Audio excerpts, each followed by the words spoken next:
बताना चाहूँगा कि कंगना रनौत ने जो बयान दिया है बहुत ही गिरा हुआ स्तर का बयान दिया। किसान जो हमारा मूल है, हम लोग किसान परिवार से आते हैं, उनकी पूरी तरीके से उनकी चोट किया उन्होंने। किसानों के आंदोलन को उन्होंने उस पर उनके ऊपर आरोप लगाया कि बलात्कारी और मर्डर हुआ।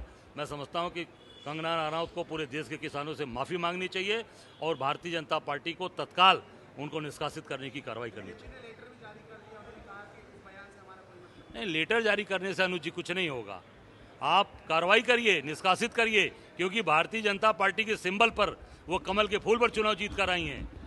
बयान अलग से नहीं, आप उनके ऊपर कार्रवाई करिए, निष्कासित करिए, नहीं तो देश का किसान भारतीय जनता पार्टी को आने वाले समय में निश्चित तौर से इसका जवाब देगा।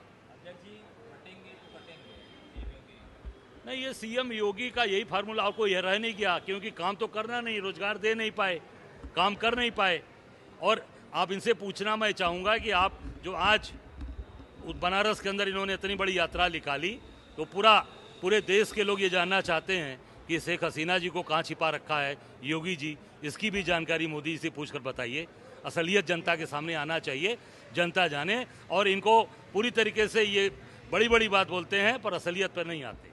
बंगाल में जिस तरह की स्थितियां हुई हैं, डॉक्टर के रेप और मर्डर के बाद वहां मुख्यमंत्री, उन्हीं की सरकार वो न्याय की मांग करके सड़कों पर उतर करके आई, उचित लगता है उनको? नहीं, निश्चित तौर से जो भी इसमें शामिल है उसके खिलाफ कठोरतम कार्रवाई होनी चाहिए, चाहे किसी प्रदेश के अंदर हो, चाहे बंगाल हो, चाहे बिहार हो, चाहे यूपी हो, चाहे अभी फर्रुखाबाद की घटना हो, चाहे अयोध्या की घटना घटी हो, चाहे वो आगरा की घटना हो, जहाँ भी घटना है कठोरतम कार्रवाई होनी चाहिए।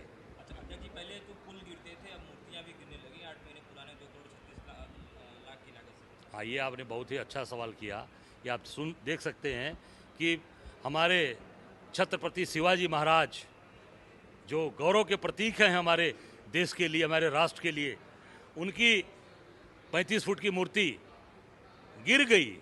सोचिए आप, ये भ्रष्टाचार चरम पर है। अभी आपने कुछ दिन पहले देखा होगा, थोड़ी सी आंधी आई थी उज्जैन में, वहाँ पर भी ऋषि मुनि की पूरी मूर्ति गिर गई थी।